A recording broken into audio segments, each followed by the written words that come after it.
Hi ಎಲ್ರಿಗೂ ನಮಸ್ಕಾರ. ಅಭಿಸಫ್ ಶುಭ ಚಾನಲ್ಗೆ ಪ್ರೀತಿಯ ಸ್ವಾಗತ. ಇವತ್ತಿನ ಒಂದು ವಿಡಿಯೋದಲ್ಲಿ ಸಿಂಪಲ್ ಆಗಿ ಮೆಂತ್ಯ ಸೊಪ್ಪಿನ ಬಾತ್ನ ಮಾಡ್ತಾ ಇದ್ದೀನಿ. ಚಾನಲ್ಗೆ ಹೊಸಬ್ರಾಗಿ ನೋಡ್ತಾ ಇದ್ರೆ ಪ್ಲೀಸ್ ಸಬ್ಸ್ಕ್ರೈಬ್ ಮಾಡ್ಕೊಳ್ಳಿ. ವಿಡಿಯೋ ಇಷ್ಟ ಆದ್ರೆ ಪ್ಲೀಸ್ ಒಂದು ಲೈಕ್ ಮಾಡಿ. ಮೊದಲಿಗೆ ನಾನು ಇಲ್ಲಿ ಮಸಾಲೆನ ರುಬ್ಕೊಳ್ಳೋದಕ್ಕೆ ಮೊದಲಿಗೆ ಮಿಕ್ಸರ್ ಜಾರ್ಗೆ 1 ಗೆಡ್ಡೆ ಆಗುವಷ್ಟು ಬೆಳ್ಳುಳ್ಳಿ, ಹಾಗೇನೆ ಸ್ವಲ್ಪ ಶುಂಠಿ, ಹಾಗೇನೆ ಹಸಿರು ಮೆಣಸಿನಕಾಯಿನ ಹಾಕೊಳ್ತಾ ಇದ್ದೀನಿ.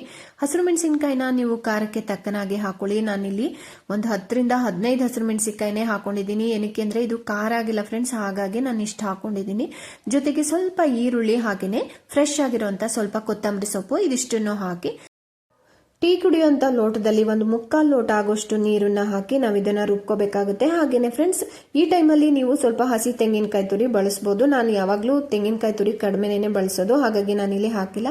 ನೋಡಿ, ಚಟ್ನಿ ಅದಕ್ಕೆ ನಾನು ಇಲ್ಲಿ ರುಬ್ಕೊಂಡಿದ್ದೀನಿ. ನೆಕ್ಸ್ಟ್ ಈ ಕಡೆ ಸ್ಟವ್ ಮೇಲೆ ಒಂದು ಕುಕ್ಕರ್ನ ಇಟ್ಟು ಕುಕ್ಕರ್ಗೆ 1.5 ಟೇಬಲ್ ಸ್ಪೂನ್ ಆಗುವಷ್ಟು ಎಣ್ಣೆನ ಹಾಕೊಳ್ತಾ ಇದ್ದೀನಿ. ಅದ್ರ ಜೊತೆಗೇನೆ 1 ಟೀ ಸ್ಪೂನ್ ಆಗುವಷ್ಟು ತುಪ್ಪ ಕೂಡ ಸೇರಿಸ್ಕೊಳ್ತಾ ಇದ್ದೀನಿ. ತುಪ್ಪದ ಬದಲು ನೀವು ಬೆಣ್ಣೆ ಕೂಡ ಹಾಕೋಬಹುದು. ತುಪ್ಪ ಅಥವಾ ಬೆಣ್ಣೆನ ಈ ಎಣ್ಣೆ ಜೊತೆ ಸೇರಿಸೋದ್ರಿಂದ ರುಚಿ ಚೆನ್ನಾಗಿರುತ್ತೆ, ಹಾಗಾಗಿ ನಾನಿಲ್ಲಿ ಸೇರಿಸ್ಕೊಂಡಿದ್ದೀನಿ. ನೆಕ್ಸ್ಟ್ ಪಲಾವ್ ಎಲೆ ಮಸಾಲೆ ಬರುತ್ತಲ್ಲ, ಅದಷ್ಟನ್ನು ಕೂಡ ಹಾಕೊಂಡಿದ್ದೀನಿ. ಚಕ್ಕೆ, ಲವಂಗ, ಪಲಾವ್ ಎಲೆ, ಹಾಗೇನೆ ಸ್ಟಾರ್ ಹೂವು, ಮತ್ತೆ ಮರಾಠ ಮೊಗ್ಗು, ಸೋಂಪು, ಇದಿಷ್ಟನ್ನು ಕೂಡ ನಾನಿಲ್ಲಿ ಸೇರಿಸ್ಕೊಂಡು ಸ್ವಲ್ಪ ಫ್ರೈ ಆದ್ಮೇಲೆ ಇದಕ್ಕೆ ಈರುಳ್ಳಿನ ಸೇರಿಸ್ಕೊಳ್ತಾ ಇದ್ದೀನಿ. ಈರುಳ್ಳಿನ ಹೆಚ್ಚು ಹಾಕಿದಷ್ಟು ಕೂಡ ಮೆಂತ್ಯ ಸೊಪ್ಪಿನ ಪಲಾವ್ ತುಂಬಾನೇ ಚೆನ್ನಾಗುತ್ತೆ ಅಂತ ಹೇಳ್ಬೋದು. ನಾನಿಲ್ಲಿ ಒಂದು 3 ರಿಂದ 4 ಮೀಡಿಯಂ ಗಾತ್ರದ ಈರುಳ್ಳಿನ ಹಾಕೊಂಡು ಈ ರೀತಿ ಫ್ರೈ ಮಾಡ್ಕೊಳ್ತಾ ಇದ್ದೀನಿ. ಈರುಳ್ಳಿನ ಎಣ್ಣೆನಲ್ಲಿ ಚೆನ್ನಾಗಿ ಫ್ರೈ ಮಾಡ್ಕೋಬೇಕಾಗುತ್ತೆ ಫ್ರೆಂಡ್ಸ್. ಅದರಲ್ಲಿ ಹಸಿ ಅಂಶ ಎಲ್ಲ ಕಡಿಮೆ ಆಗುತ್ತೆ, ಮತ್ತೆ ಘಮ ಬರ್ಲಿಕ್ಕೆ ಸ್ಟಾರ್ಟ್ ಆಗುತ್ತೆ. ಅಲ್ಲಿವರೆಗೂ ಕೂಡ ಚೆನ್ನಾಗಿ ಫ್ರೈ ಮಾಡಿಕೊಂಡು ಇದಕ್ಕೆ ಟೊಮೊಟೊನ ಸೇರಿಸ್ಕೋಬೇಕಾಗುತ್ತೆ. ನಾನಿಲ್ಲಿ ಮೀಡಿಯಂ ಗಾತ್ರದ್ದು ಒಂದು 3 ಟೊಮೊಟೊನ ಸೇರಿಸ್ಕೊಳ್ತಾ ಇದ್ದೀನಿ. ನೀವು 2 ಕೂಡ ಹಾಕೋಬಹುದು. ನೋಡಿ, ಇವಾಗ ಟೊಮೊಟೊ ಹಾಕಿದ್ದಾದ್ಮೇಲೆ ಆ ಒಂದು ಒಗ್ಗರಣೆನಲ್ಲಿ ಟೊಮೊಟೊ ಎಲ್ಲ ಸಾಫ್ಟ್ ಆಗಬೇಕು, ಹಾಗಾಗಿ ನಾನು ಇದನ್ನ ಫ್ರೈ ಮಾಡ್ಕೊಳ್ತಾ ಇದ್ದೀನಿ.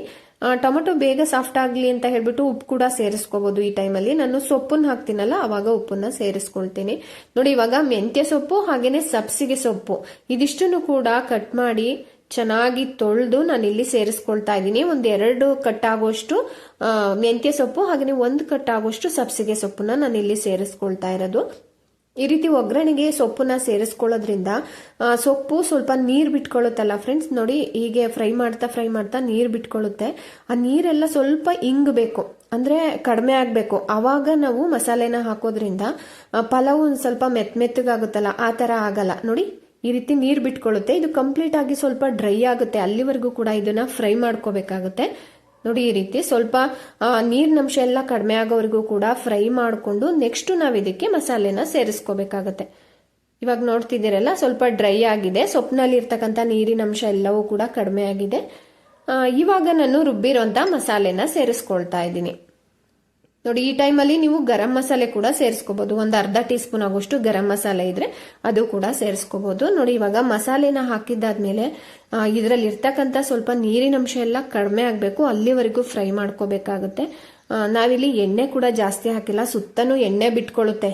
ಎಣ್ಣೆ ಜಾಸ್ತಿ ಹಾಕಿದ್ವಿ ಅಂತ ಹೇಳಿದ್ರೆ ಒಗ್ಗರಣೆಗೆ ಸುತ್ತನೂ ಎಣ್ಣೆ ಬಿಟ್ಕೊಳ್ಳುತ್ತೆ. ಬಟ್ ನಾನಿಲ್ಲಿ ಜಾಸ್ತಿ ಎಣ್ಣೆ ಕೂಡ ಬಳಸಿಲ್ದೇ ಇರೋದ್ರಿಂದ 1-2 ರಿಂದ 3 ಸೆಕೆಂಡ್ ವರೆಗೆ ಚೆನ್ನಾಗಿ ಈ ತರ ಫ್ರೈ ಮಾಡಿಕೊಂಡು ನೆಕ್ಸ್ಟ್ ನಾವು ಇದಕ್ಕೆ ಉಪ್ಪನ್ನ ಸೇರಿಸ್ಕೊಳ್ತಾ ಇದ್ದೀನಿ. ಈ ಟೈಮಲ್ಲಿ 1-2 ಟೀ ಸ್ಪೂನ್ ಆಗುವಷ್ಟು ನಾನಿಲ್ಲಿ ಉಪ್ಪನ್ನ ಸೇರಿಸ್ಕೊಂಡಿದ್ದೀನಿ. ನೆಕ್ಸ್ಟ್ 1/4 ಟೀ ಸ್ಪೂನ್ ಆಗುವಷ್ಟು ಅರಿಶಿನ ಪುಡಿ ಕೂಡ ಸೇರಿಸ್ಕೊಳ್ತಾ ಇದ್ದೀನಿ.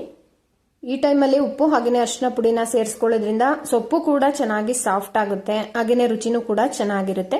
ನೋಡಿ, ಈ ರೀತಿ ಚೆನ್ನಾಗಿ ಸೊಪ್ಪಲ್ಲಿ ಹಾಗೇನೆ ಆ ಮಸಾಲೆಯಲ್ಲಿ ಇರ್ತಕ್ಕಂಥ ನೀರಿನಂಶ ಎಲ್ಲ ಸ್ವಲ್ಪ 1/4 ಭಾಗದಷ್ಟು ಕಡಿಮೆ ಆಗ್ಬೇಕು, ಅಲ್ಲಿವರೆಗೆ ನಾವು ಇದನ್ನ ಫ್ರೈ ಮಾಡಿಕೊಂಡು ನೆಕ್ಸ್ಟ್ ನಾನು ಇದಕ್ಕೆ ಬಟಾಣಿನ ಸೇರಿಸ್ಕೊಳ್ತಾ ಇದ್ದೀನಿ.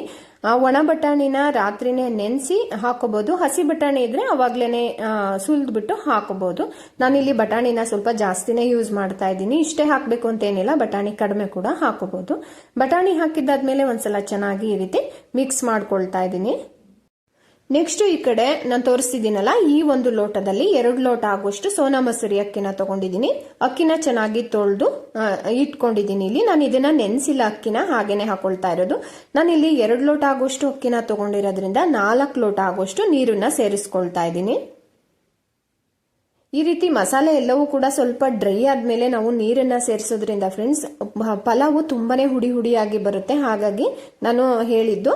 ನೋಡಿ, ಇವಾಗ ನೀರು ಕೂಡ ಹಾಕಿದ್ದಾದ್ಮೇಲೆ ಒಂದ್ಸಲ ಚೆನ್ನಾಗಿ ಮಿಕ್ಸ್ ಮಾಡ್ಕೊಳ್ಳೋಣ. ಈ ಟೈಮಲ್ಲಿ ನಿಮ್ಗೆ ಏನಾದ್ರು ಉಪ್ಪು ಖಾರ ಕಡಿಮೆ ಇದೆ ಅಂತ ಅನ್ಸಿದ್ರೆ ಈ ಟೈಮಲ್ಲಿ ಉಪ್ಪು ಕೂಡ ಸೇರಿಸ್ಕೋಬಹುದು. ಹಾಗೇನೆ ಖಾರ ಏನಾದ್ರೂ ಕಡಿಮೆ ಇತ್ತು ಅಂತ ಹೇಳಿದ್ರು ಕೂಡ ಸ್ವಲ್ಪ ಅಚ್ಕಾರದ ಪುಡಿ ಕೂಡ ಸೇರಿಸ್ಕೋಬಹುದು. ನೋಡಿ ಇವಾಗ ಇದು ಚೆನ್ನಾಗಿ ಕುದಿಬೇಕು. ಕುದಿ ಬಂದ ಮೇಲೆ ನಾವು ಅಕ್ಕಿನ ಹಾಕೋಬೇಕಾಗತ್ತೆ. ಕುದಿಲಿ ಅಂತ ಹೇಳ್ಬಿಟ್ಟು ನಾನಿಲ್ಲಿ ಒಂದು ಪ್ಲೇಟನ್ನ ಮುಚ್ಚಿಟ್ಟಿದ್ದೀನಿ. ನೋಡಿ ಇವಾಗ ಕುದೀತಾ ಇದೆ, ಮಸಾಲೆ ಎಲ್ಲವೂ ಕೂಡ ಚೆನ್ನಾಗಿ ಬೆಂದಿದೆ. ಇವಾಗ ಇದಕ್ಕೆ ನಾನಿಲ್ಲಿ ಅಕ್ಕಿನ ಸೇರಿಸ್ಕೊಳ್ತಾ ಇದ್ದೀನಿ. ಒಂದ್ಸಲ ಈ ರೀತಿ ಮಸಾಲೆನೆಲ್ಲವನ್ನು ಕೂಡ ಒಂದ್ಸಲ ಮಿಕ್ಸ್ ಮಾಡಿಬಿಟ್ಟು ಅಕ್ಕಿನ ಸೇರಿಸ್ಕೋಬೇಕಾಗುತ್ತೆ.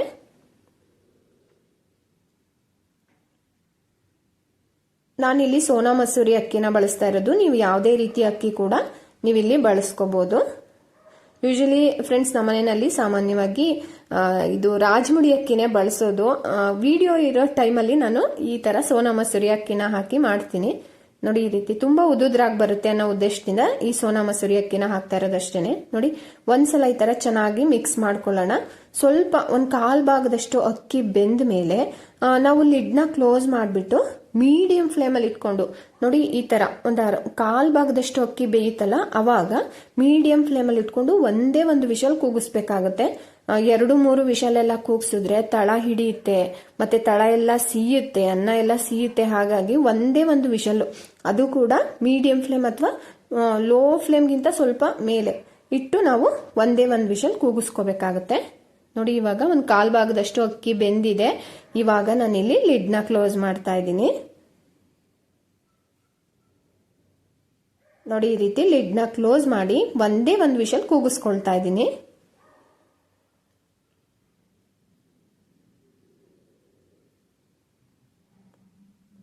ಹಾಗೇನೆ ಫ್ರೆಂಡ್ಸ್, ವಿಷಲ್ ಆದ ತಕ್ಷಣನೇ ಓಪನ್ ಮಾಡ್ಲಿಕ್ಕೆ ಹೋಗ್ಬೇಡಿ. ವಿಷಲ್ ಆಗಿ ಕಂಪ್ಲೀಟ್ ಆಗಿ ಸ್ವಲ್ಪ ತಣ್ಣಗಾದ್ಮೇಲೆ ನೀವು ಓಪನ್ ಮಾಡಿದ್ರೆ, ನಿಧಾನಕ್ಕೆ ಓಪನ್ ಮಾಡಿದ್ರೆ ತುಂಬಾನೇ ಉದುದ್ರಾಗಿ ಚೆನ್ನಾಗಿರುತ್ತೆ ಪಲಾವು. ನಾನಿಲ್ಲಿ ಮಕ್ಳಿಗೆ ಸ್ಕೂಲಿಗೆ ಟೈಮ್ ಆಯ್ತು ಅಂತ ಹೇಳ್ಬಿಟ್ಟು ಫ್ರೆಂಡ್ಸ್ ಫಾಸ್ಟ್ ಆಗಿ ತೆಗಿತಾ ಇದ್ದೀನಿ. ತುಂಬಾ ಬಿಸಿ ಬಿಸಿ ಕೈನಲ್ಲಿ ಮುಟ್ಟಕ್ಕೂ ಆಗ್ತಿರ್ಲಿಲ್ಲ, ಅಷ್ಟು ಸುಡ್ತಾ ಇತ್ತು ಅನ್ನ. ನೋಡಿ ಇವಾಗ ಎಷ್ಟು ಚೆನ್ನಾಗಾಗಿದೆ ಅಂತ ನೀವು ಇಲ್ಲಿ ನೋಡ್ತಿರ್ಬೋದು. ಅದು ಬೇಗನೂ ತೆಗೆದ್ರು ಕೂಡ ಎಷ್ಟು ಚೆನ್ನಾಗಾಗಿದೆ ನೋಡಿ, ಎಷ್ಟು ಉದುದ್ರಾಗಿದೆ. ಮತ್ತೆ ಸ್ವಲ್ಪನೂ ಕೂಡ ತಳ ಹಿಡಿಯಲ್ಲ, ಅಷ್ಟು ಚೆನ್ನಾಗಿರುತ್ತೆ ಪಲಾವು. ಹಾಗೆಯೇ ರುಚಿ ತುಂಬಾ ಚೆನ್ನಾಗಿರುತ್ತೆ. ಸಬ್ಸಿಗೆ ಸೊಪ್ಪು ಹಾಕೊಂಡಿರ್ತೀವಲ್ಲ, ಹಾಗಾಗಿ ರುಚಿ ಕೂಡ ತುಂಬಾನೇ ಚೆನ್ನಾಗಿರುತ್ತೆ. ಫ್ರೆಂಡ್ಸ್ ಫೈನಲಿ ಇವಾಗ ಪಲಾವ್ ರೆಡಿ ಆಗಿದೆ. ತುಂಬಾ ಈಸಿ ಇರುತ್ತೆ, ಜೊತೆಗೆ ಅಷ್ಟೇನೆ ಟೇಸ್ಟ್ ಆಗಿರುತ್ತೆ. ನಾನು ಹೇಳ್ದಂತ ಸಿಂಪಲ್ ಕೆಲವೊಂದು ಟಿಪ್ಸ್ಗಳನ್ನ ನೀವು ಫಾಲೋ ಮಾಡಿದ್ರೆ ಖಂಡಿತ ತಳ ಹಿಡಿಯೋದು ಇಲ್ಲ, ಕಪ್ಪಾಗೋದು ಇಲ್ಲ. ನೋಡಿ ಎಷ್ಟು ಉದುದ್ರಾಗಿ ಬಂದಿದೆ ಅಂತ. ಈ ಒಂದು ಇವತ್ತಿನ ಸಿಂಪಲ್ ಆಗಿ ಮಾಡಿರ್ತಕ್ಕಂಥ ರೆಸಿಪಿ ಇಷ್ಟ ಆಗಿದ್ರೆ ಪ್ಲೀಸ್ ಒಂದು ಲೈಕ್ ಮಾಡಿ. ಹಾಗೆಯೇ ಈ ಒಂದು ವಿಡಿಯೋನ ನಿಮ್ಮ ಫ್ರೆಂಡ್ಸ್ ರಿಲೇಟಿವ್ಸ್ ಜೊತೆ ಶೇರ್ ಮಾಡಿ ನಮಗೆ ಸಪೋರ್ಟ್ ಮಾಡಿ. ಹಾಗೆಯೇ ನಮ್ಮ ಚಾನಲ್ಗೆ ಹೊಸಬ್ರಾಗಿ ನೋಡ್ತಾ ಇದ್ರೆ ಪ್ಲೀಸ್ ಸಬ್ಸ್ಕ್ರೈಬ್ ಮಾಡ್ಕೊಳ್ಳಿ. ಸಬ್ಸ್ಕ್ರೈಬ್ ಮಾಡಿಕೊಂಡು ಇವತ್ತಿನ ಈ ಒಂದು ವಿಡಿಯೋ ಇಷ್ಟ ಆಗಿದ್ರೆ ಪ್ಲೀಸ್ ಒಂದು ಲೈಕ್ ಮಾಡಿ. Thank you so much for watching.